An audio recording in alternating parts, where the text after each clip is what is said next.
So I want to say thanks for the AIR community for giving me the chance to present my work today. This is actually work that I did during my PhD, and this was at National Jewish Health. And I only have 10 minutes, so it's a very high-level overview of a lot of data, but we're going to do a speed run through it. So the general research question was we wanted to know how are T-cell receptors in mature T-cells affected by the MHC proteins in the thymus. And we can break this down into its component parts of a problem. So there's this enormous T-cell repertoire, somewhere around the possible rearrangement space of 10 to the power of 18. And then we have a set of individual MHC alleles that are composed in an MHC haplotype in an individual, and there's somewhere between 6 and 16 of those alleles. Those together give us a unique set of T-cells which do all kinds of useful things, but they do this in a very patient-specific way. And if we want to study this in like a mouse system or something like that, it's quite difficult to work with this huge diversity of TCRs because we just lack technologies in order to efficiently pair alpha and beta chains together in order to reconstruct what that T-cell repertoire looks like. So we set up a mouse model where we can modify the TCR and MHC haplotype genetics in order to better capture what this repertoire sequence space looks like under more controlled HLA haplotype conditions. So these mice are TCR beta knockouts, so they don't have their endogenous TCR rearrangement capabilities on their TCR beta chain, and they only have one functional locus to rearrange alpha sequences. And then, like you saw in one of the other talks, we also used a transgenic TCR beta chain. And this is useful because it allows us to just do conventional RNA sequencing and capture these rearranged TCR alpha chains, and we computatively reconstruct what that TCR repertoire looks like just by sequencing TCR alpha chains. We've also modified the MHC genetics in these animals so that they just have a single copy of MHC class 2, and this is the IA allele, and this is all backcrossed into a C57 Black 6 mouse model, and we have 4 different allelic variants of this IA molecule, IAB, F, G7, and S, and they're homozygous for these molecules, so they have 2 separate copies. And what we want to know is how do the repertoires behave, or how are they affected by the selection upon these different allelic molecules. So we isolate lymph nodes from these mice. We sort CD4 positive T cells, so those would be restricted to class 2 molecules. And from here, we can just see that we're sequencing the repertoires, and this is quite useful and unique because we can get these curves, so we're showing that we're capturing almost the totality of the repertoires here across just a few sequencing runs, so somewhere between 6 to 5 sequencing runs, we can nearly capture all the sequences that occur in these animals. And we can do interesting and powerful studies with this data here. So now we want to know how similar are the repertoires that we get from these different haplotypes to one another, and also between other non-biologically related groups. So the answer to this is that we found that the sequences that we get out from these repertoires are almost completely determined by the selecting MHC allele, meaning that the particular MHC class 2 allele that you get has virtually no similarity in terms of the repertoires or the sequences that it can select versus some other allele. And what we wanted to know here is, now that we have this first set of information, is what happens if you introduce multiple alleles into this context, since everybody walking around is MHC heterozygous for almost all of our loci. What if we develop mice that could also share similar properties? So we take these homozygous mice that I showed you before, we can intercross them, and now they bear, instead of 2 copies of these MHC alleles, 1 copy from either parent. Plus, they can now make these trans molecules that are intermixed and perhaps present unique sets of peptides, and that might elicit totally separate parts of the repertoire itself. So we have these 4 different F1 animals versus their parents, you could say. And we want to know how similar are the repertoires of these F1 animals versus their homozygote repertoires that I just showed you before. And the answer here is that the heterozygotes share and can select many of the same TCRs that are identified in their parental counterparts. But we found something that was quite surprising, that these heterozygotes are missing huge portions of their repertoires. And this was very consistent. I'm only going to show you one way that we looked at this, but there's a variety of different ways that we can crunch these numbers.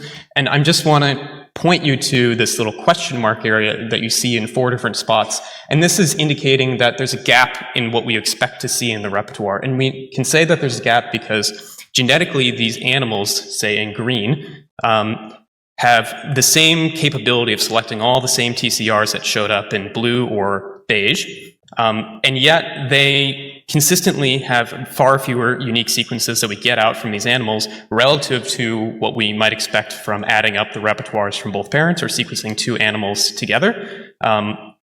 And likewise, I mentioned that these F1 animals ought to be able to select unique sets of TCRs due to these mixed molecules, and yet they're just consistently losing out on lots of sequences that we know consistently showed up in every single run of the parents. So there's something going on. There's lots of sequences that have gone missing, and this is really the question that consumed most of my PhD work. So in a course of a T cell's developmental life cycle, there's many different ways that you can envision these sequences might have gone missing. So this was very much a detective story to figure out where in thymic development or in the periphery might these sequences have gone missing. Where is this missing huge portion of the repertoire gone? So I don't have time to talk about all the different mouse models and ways that we set this up to explore these different possibilities. But one of the ways that we came down on clonal deletion or thymic negative selection being responsible for this was I developed a library-based reporter system that allowed us to test many of these TCRs that are falling into the holes. And we can directly test them in vitro and see what they might react to. So I cloned out about 400 different TCRs that met conditions to say that they showed up every single time in parental runs, and yet they never showed up in their F1 daughter offspring runs.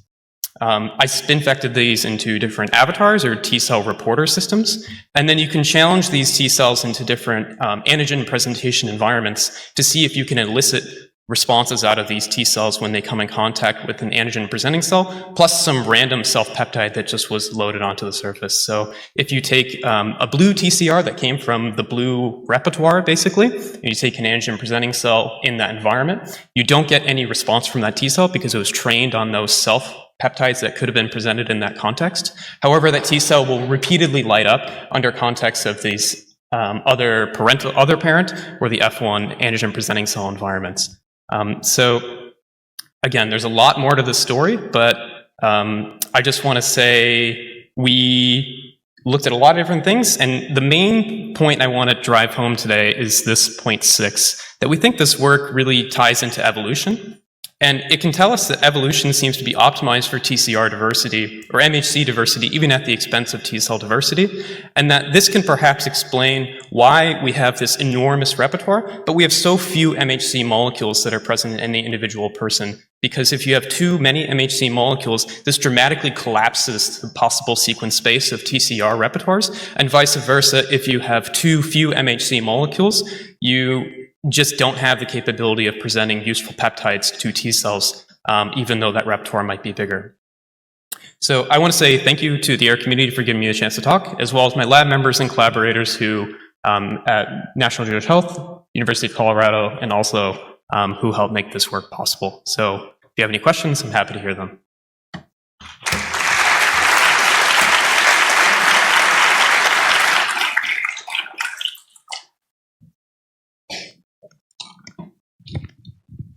I'm staring at this stuff and not working. Okay, so so we've got some great questions here. Did you observe any differences based on which MHC allele was inherited from either the mom or dad mouse? Yes, so I'm using mom, dad in like a general sense because we actually couldn't cross the parents together based off the MHC genetics. But if, for example, one of the parents came from this IAB background, so the blue mouse, you saw that the F1 generation repertoire was slightly more biased towards selection of molecules that showed up or were selected under that particular MHC molecule versus the other one that they also inherited. So it was not necessarily 50-50. Okay, great. What are the sequence / structural differences between the 4 MHC haplotypes? Are the differences in the TCR binding region, the peptide binding pocket elsewhere? Yeah, so the differences between these 4 different MHC molecules are fairly minor. There's only about 6 residues that are different between all of them, but almost all of those residue differences lay in the peptide binding grooves. Okay. Yeah. Yeah, the anchors, okay. There is a recent classifier that supposedly predicts HLA genotype from TCR repertoire data. Based on your results, do you believe this would be accurate? I think it's fairly clear that you can classify TCRs and that co-correlate with different HLA molecules. And I think this kind of data that I have could be helpful for making those kinds of classifiers more accurate, if that is the answer to that question. All right. Okay. What are the what would happen in the context of null alleles, same as homozygotes? So, no alleles. So, for example, I didn't get a chance to show this, but we also made animals that instead of having two different copies that are homozygote, they're hemizygous, so they have a null allele and then one copy of an allele. And part of this was to test and see if level of surface expression of MHC molecules could affect positive selection. And in that case, a null allele had no effect, effectively. So as long as there is something still there to select, then you can still have repertoire populations that look very similar. If you have no MHC, then nothing's going to come out of the thymus, though. Okay, Yeah. great. So we ran out of time. We're done with time. Thank you so much. Okay.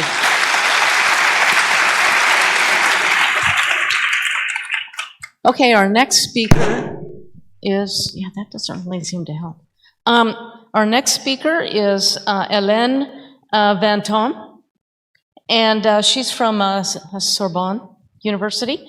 And she will be talking to us about exploring sex disparities in the generation and selection of T-cell repertoire, T-cell receptor repertoires.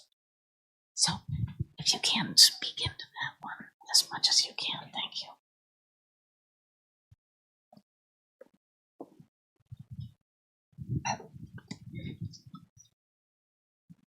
Yeah, I guess so. Hello everyone, thank you for giving me the opportunity to present my work supervised by David Kletzman and Ankarita Mayotti Ferrandis at the Highfield Laboratory. I have dedicated the past few years to investigating sex disparities in the generation and selection of the TCR repertoire. As you know, our immune system is crucial for our health. When unbalanced, it can lead to diseases. Various factors contribute to this imbalance, such as diet, smoking, and microorganisms. And there are also intrinsic factors such as genetics, age, and sex. Thus, we note disparities between males and females in many pathologies regarding prevalence and severity. Understanding these sex disparities is crucial for reducing health disparities and improving treatment outcomes, as highlighted by this recent editorial. Focusing on T cells, which are central to these pathologies, we observe in the thymus T cell precursors encounter several cells that determine their fate. These cells provide essential signals for their survival and differentiation, which shape the T cell repertoire. Differences have been described in the thymic microenvironment between males and females. We observe differences in cellular signaling pathways and in microRNA expression of these cells, which is not necessarily due to sex hormone. However, sex hormones do influence thymic epithelial cells that control the positive selection, double positive cells. So androgen and progesterone decrease key protein factors expression during positive selection in cortical thymic epithelial cells, and all sex hormones affect expression in medullary thymic epithelial cells, crucial on central immune tolerance. So the objective of the study is to evaluate sex biases in the thymic generation and selection of T cells by comparing the TCR repertoires of thymic cell subpopulations according to sex. So we sorted the main T cell subtypes from the thymuses of infants and adults, males and females. From these sorted cell lysate, we prepared TCR libraries from their RNA And after sequencing and preprocessing the data, the final study dataset presented a relatively balanced sex ratio for all cell subtypes. Now, let's go through the results obtained for the symbol positive CD8 cells, and we focus on the beta gene. So we examined several aspects of the TCR repertoire for both the alpha and beta gene, in diversity in the gene usage, the distribution of CDR3 amino acid length, and their specificity. And for all these aspects, the results between males and females were comparable. For more detailed information on these results, I invite you to ask me during the poster session tomorrow. I will now use the remaining minutes to present two other studied aspects of the TCR repertoire, starting with its network structure based in similarity. We evaluated whether thymic selection in males and females is directed towards sequences that are close or quite different. For each TCR repertoire, a link is created between two CDR3 amino acids if they have a Levenshtein distance of 1. Comparing the percentage of these sequences linked to at least one other sequence for each individual between males in violet and females in orange, no significant differences is observed. Similarly, the degree of similarity of sequences within a TCR repertoire of an individual is comparable between males and females. Finally, we found particular CDR3 amino acid motifs that are differentially expressed between males and females in our dataset. The motifs follow the structure as those generated by the Glyph2 tools. Here you see a neat map representing the usage frequency of motifs in the dataset. The colors range from black, no expression, to red, highly expressed, and with yellow indicating median expression. In the rows, you have the motif status with female-specific motif in orange and male-specific in violet, and in column, you have the individual information with their sex, same code color, their age, and their number of total CDR3 amino acid number. Most of these motifs are specific to one group, not being expressed in the other group. And the usage within group seemed to be conditioned by the CDR3 amino acid number. Unfortunately, we did not find this motif differentially expressed between boys and girls in the external dataset from pediatric thymus inserted cells. This suggests that these motifs are dataset specific. The external validation dataset may not be ideal for testing sex-specific motifs for a given cell subtype, as it consists of inserted total cells.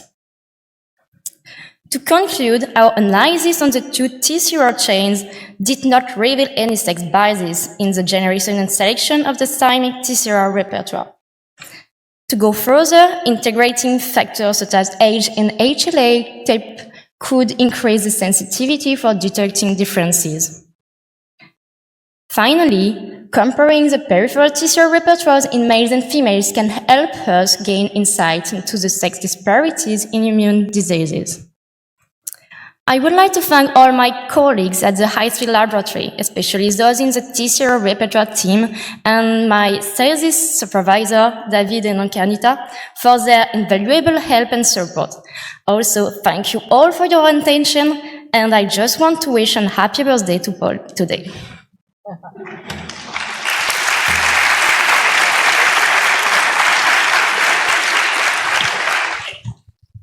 All right, thanks very much. We have a question. What was your range of age in the cohort? Do you know pregnancy/hormonal birth control status of the women? In my cohort, the adults from 19 to 68, and no female were pregnant. Oh, and did they, were any of them on birth control? It's kind of probing question. Yeah. A little TMI. Okay. So do you see any other category to retain similar clustering for these motifs besides sex? Yes, as you see, the age was not determinant, the clustering in this motif. So HLA type could also influence this clustering. Yeah. Okay. All right. Any questions from the audience here? All right. Okay, well, thank you so much. Thank you.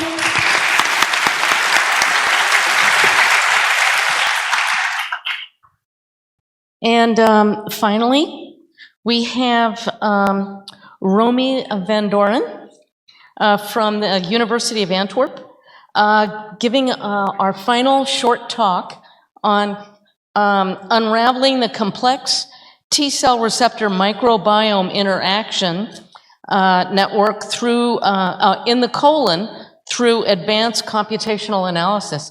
Very cool. I suggest you speak into that. Yeah. Okay, so I assume all of you are already dreaming about lunch. I don't blame you. I don't blame you. I am also doing that, but I'm going to use it to my advantage. Because while you're thinking about your lunch, also think about how it might affect your gut microbiome. Because maybe not everybody here knows exactly how important the interaction between our gut microbiome and mucosal immunity actually is. And that's what I'm going to explain here. So here you see Jane and John Doe, and both are normal people, but they suddenly heard they had colorectal cancer and had to start treatment immediately.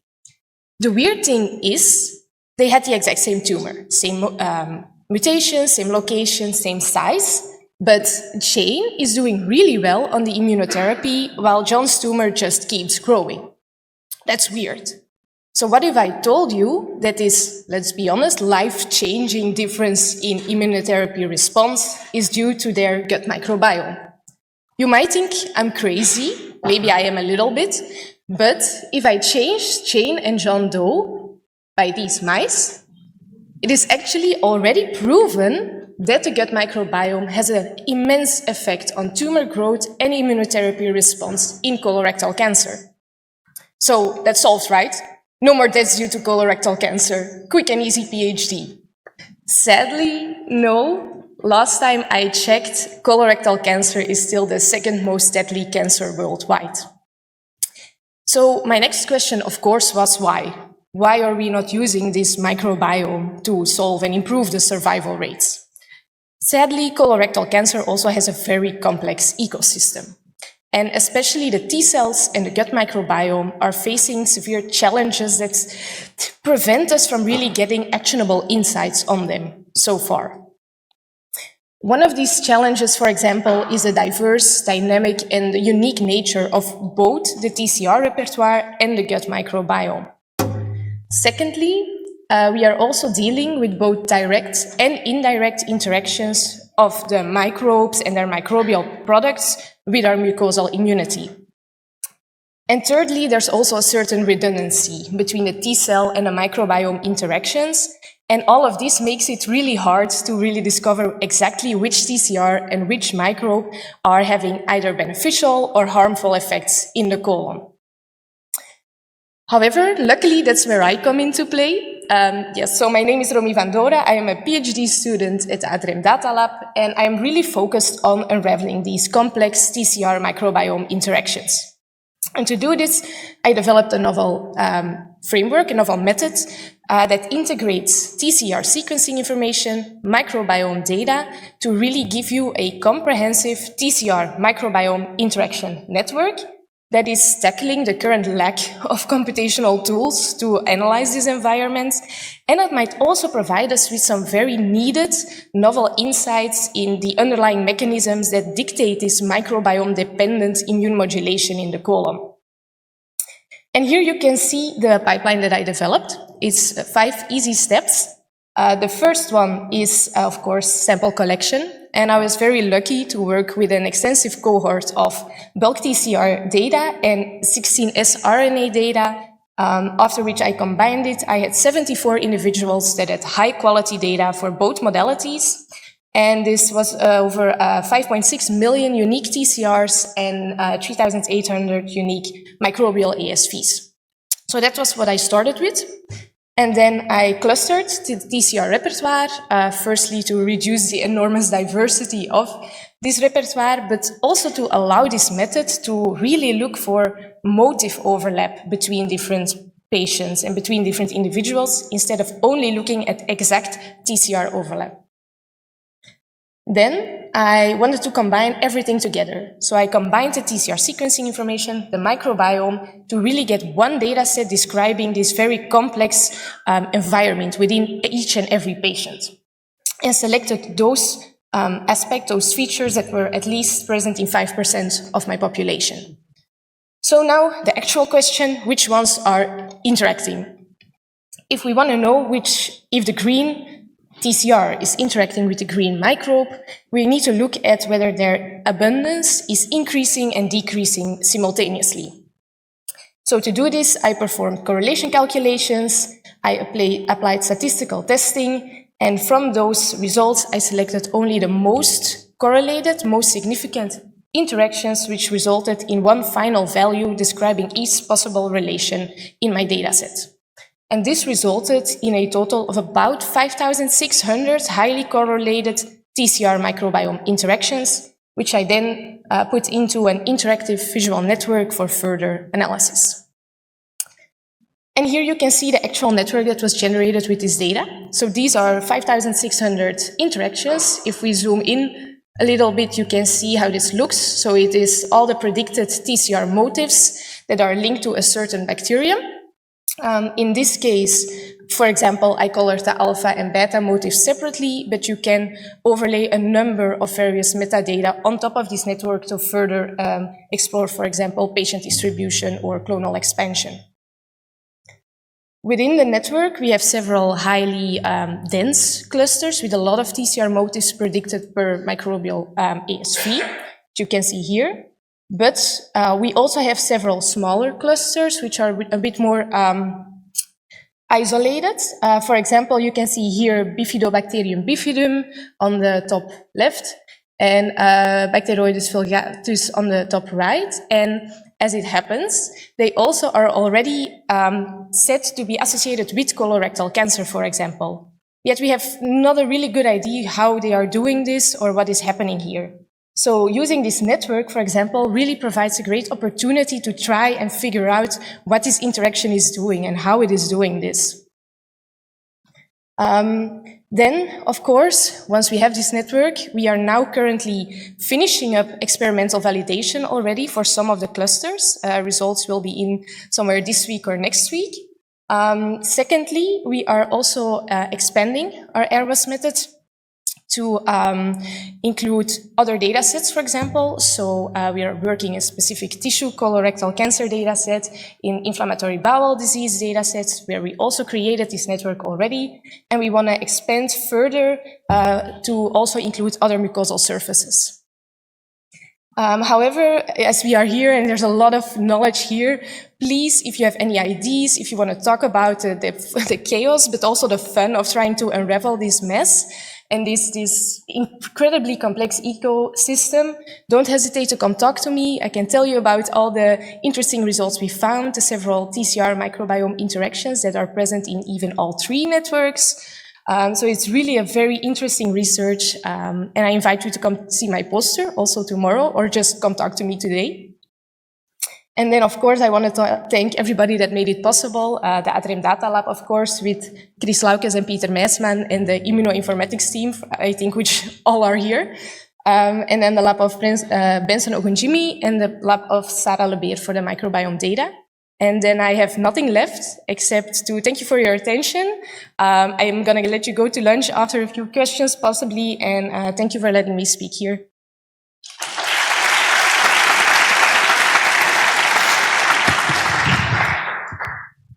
So I have a question for you, and that is, How do you account for MHC making the repertoires quite different?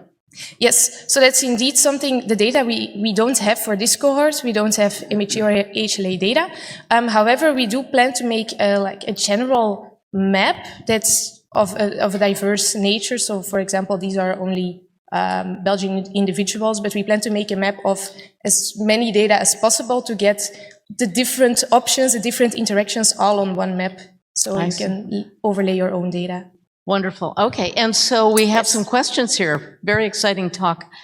Is your pipeline adaptable to study BCR microbiome interactions? Yes, so the pipeline is actually developed on very simple methods. So it's easy. It's for bulk TCR, single cell TCR, BCR sequencing. So it's possible for everything. All right. Have you had the chance to compare these TCR microbiome networks between study groups and between patient versus controls? Yes, we are currently doing that. We are currently comparing different networks from different cohorts, but also within a cohort looking, for example, a network created only on healthy samples and only on patient samples and seeing the differences within there. And there are some interesting results, but they need further validation and further analysis. Okay.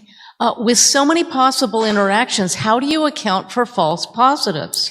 That's definitely something we are also very much thinking about and struggling with. However, we have a lot of data, and by already selecting the public clones and microbes, we are really looking at already kind of removing the ones that might have like one presence in one individual and then not in any others. And then also the statistical correction to further prioritize our data and really develop the interactions that have the highest statistical, Okay. Would it make sense to sort first on tissue-resident T cells to prune the network and then perhaps limit false positives? Yes and no. We are looking, the tissue resident could be indeed interesting for colorectal cancer specifically, but my goal kind of is also to create a bigger network of other possible interactions, and we see that also in the blood we can find these interactions also. So to give it a bit more power, we're also including that.